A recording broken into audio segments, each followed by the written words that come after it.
31 मार्च के दिन हमारा फाइनेंशियल ईयर यानी कि वित्तीय वर्ष पूरा होता है और इस पूरे एक साल में आपने जितना सैलरी लिया है उसमें आपको कितना इनकम टैक्स देना पड़ेगा, इसका कैलकुलेशन मेरे पीछे ये जो एक कैलकुलेशन टेबल है इस पे दिया हुआ है। चलिए आज इस वीडियो में सीखते हैं कि आपको कैसे अपना टैक्स एसेस करना है कि कितना टैक्स आपको देना है, या फिर कैसे आप ये जस्टिफाई करें और ये आइडेंटिफाई करें कि आपके फॉर्म 16 में जो आपको मार्च के बाद मिलने शुरू हो जाएंगे, अप्रैल और मई जून के महीने में, उसमें जो टैक्स कटा हुआ दिख रहा है क्या वो सही है। अगर वो गलत है तो आपका सही टैक्स इस पूरे साल का कितना होना चाहिए, यानी कि टैक्स की कैलकुलेशन आज इस वीडियो में सीखते हैं। तो इस टेबल पर ध्यान देते हैं। तो दोस्तों ये टैक्स कैलकुलेशन है फाइनेंशियल ईयर 2021 और 22 यानी जिसे असेसमेंट ईयर 22-23 भी कहा जाता है, जो 31 मार्च 2022 को ख़त्म होने वाला है। पिछले साल की तरह ही इस साल भी टैक्स असेसमेंट के लिए दो तरीके यहाँ पर हमें दिए गए हैं, एक ओल्ड टैक्स राइम है और दूसरा न्यू टैक्स राइम है। तो जो पुराना वाला तरीका है उस तरीके से पहले हम करके देखेंगे, दोनों का कंपैरिजन भी इस हम एग्जाम्पल में समझेंगे। एनुअल इनकम 5 लाख से 10 लाख के बीच का एक एग्जाम्पल लेके चल रहा हूँ। तो एग्जाम्पल नंबर 1 में हम देखते हैं, सपोज आपकी total income gross salary 7 lakh रुपए है। मैं ये कंसिडर कर रहा हूँ कि इसमें आपने सेविंग्स की हैं 2 लाख रुपए की, यानी कि जो चैप्टर 6A के अंडर जो डिडक्शंस आती हैं जिसमें 80C के अंदर आप 1,50,000 तक रिबेट ले लेते हैं। इसके अलावा कई सारी और चीज़ें होती हैं।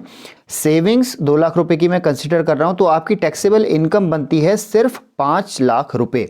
तो नीचे एक यहाँ पर मैंने टेबल बना के ये समझा रखा है कि उस 5 लाख रुपए को आपको क्या करना है, डिस्ट्रीब्यूट करना है। पहले 2.5 लाख और उसके बाद सेकंड में 2.5 लाख और थर्ड में इसमें कुछ भी नहीं बचा, क्योंकि 2.5 और 2.5 5 लाख रुपया हो चुका है। तो देखिए जो शुरू का 2.5 लाख रुपया होता है उसमें कोई भी टैक्स नहीं पड़ता है, यानी कि टैक्स जीरो है। 2.5 लाख से 5 लाख रुपए तक का, यानी कि जो दूसरा 2.5 लाख रुपया है उसमें आपको 5% के हिसाब से टैक्स देना है। तो 2.5 लाख का 5% बनता है 12,500 रुपये आपको टैक्स देना है। थर्ड में कुछ भी नहीं है इसलिए जीरो। लेकिन थर्ड में मैं आपको बता दूं कि यहाँ पर पुराना जो तरीका था उसमें यहाँ पर सीधे 20% टैक्स देना पड़ता था। तो अगर इसको मैं सम करता हूँ तो ये 12,500 बनता है। लेकिन यहाँ पर एक रिबेट मिलती है अंडर सेक्शन 87A के तहत, और वो उन्हीं लोगों को मिलती है जिनकी टैक्सेबल इनकम 5 लाख से नीचे होती है। वो रिबेट है 12,500 रुपये की, इसलिए 12,500 में से ये माइनस हो जाएगा और आपको टैक्स ज़ीरो देना है। तो दोस्तों क्लियर है कि 5 लाख तक की इनकम में, टैक्सेबल इनकम में आपको कोई भी टैक्स नहीं देना है।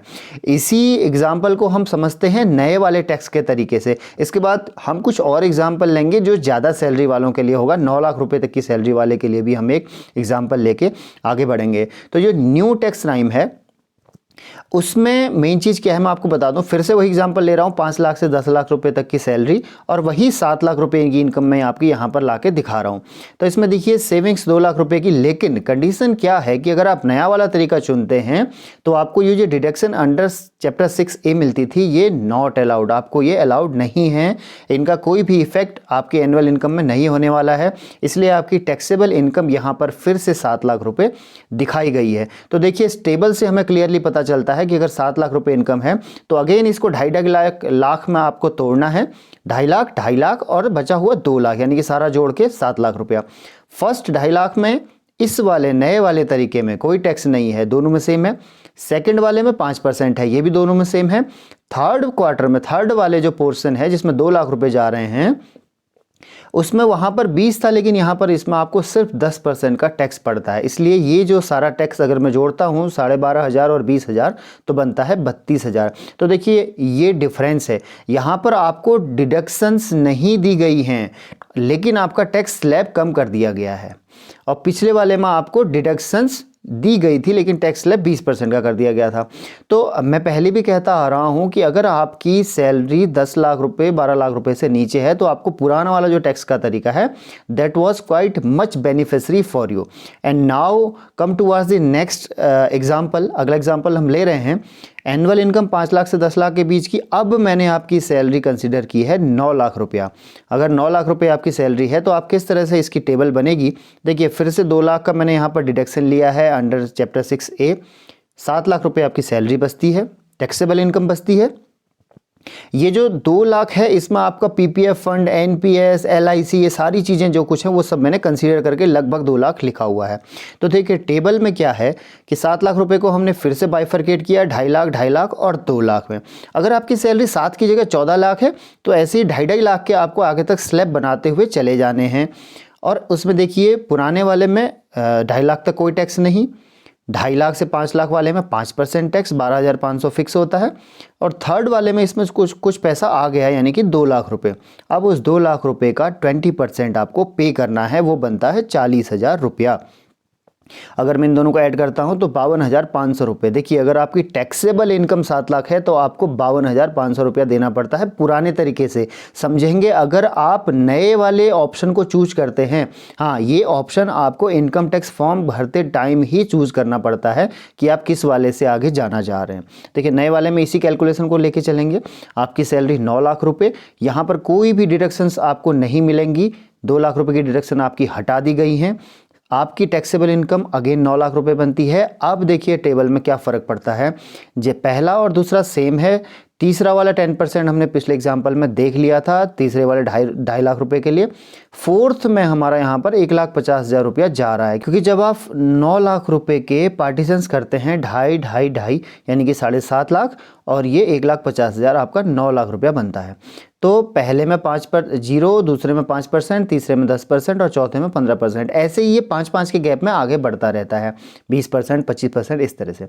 तो देखिए जब यहाँ तक का ऑलमोस्ट सेम है, लास्ट वाले फोर्थ वाले में आप देखिए 15% टैक्स लगता है, तो 22,500 यहाँ पर हमारा टैक्स बनता है। तो टोटल ऐड करने के बाद बनता है 55,000 रुपया। तो नीचे वाले एग्जाम्पल में क्लियरली हमको ये दिख रहा है कि 9 लाख रुपए की सैलरी होने पर एक जगह आपको 55,000 देने पड़ रहे हैं, एक जगह आपको 52,500 देने पड़ रहे हैं, लेकिन कंडीशन कि मैंने सिर्फ 2 लाख रुपए की आपकी सेविंग्स दिखा रखी हैं। आप इन सेविंग्स को अपने पैसे का सही यूटिलाइज करके, यानी कि कहाँ इन्वेस्ट करना है कि जिनसे टैक्स में थोड़ी सी छूट मिले, उन जगहों पे अपने पैसे का सही इन्वेस्टमेंट करके इस 2 लाख को आप बढ़ा भी सकते हैं। इनके लिए जो मेरा जो वीडियो डिस्क्रिप्शन में जिसका लिंक डाला हुआ है, उस वीडियो को जाकर देखें, टैक्स सेविंग आइडियाज़ करके, आपको पता चलेगा कि कहाँ कहाँ टैक्स की सेविंग्स होती हैं। तो देखिए ये तो सिर्फ 2 एग्जाम्पल थे 7 लाख और 9 लाख की सैलरी के लिए। अगर आपको किसी पर्टिकुलर सैलरी का बाइफरकेशन भी चाहिए, उसका कैलकुलेशन भी चाहिए, तो मैं उसके ऊपर भी वीडियो बना सकता हूं। मुझे उसके लिए कमेंट बॉक्स में ज़रूर कमेंट करें। तो दोस्तों टैक्स की कैलकुलेशन कैसे करें ये सब इस वीडियो से आपको क्लियर हो गया होगा। अभी भी अगर आपका कोई सुझाव या आपका कोई क्रिटिक है तो इनबॉक्स करें।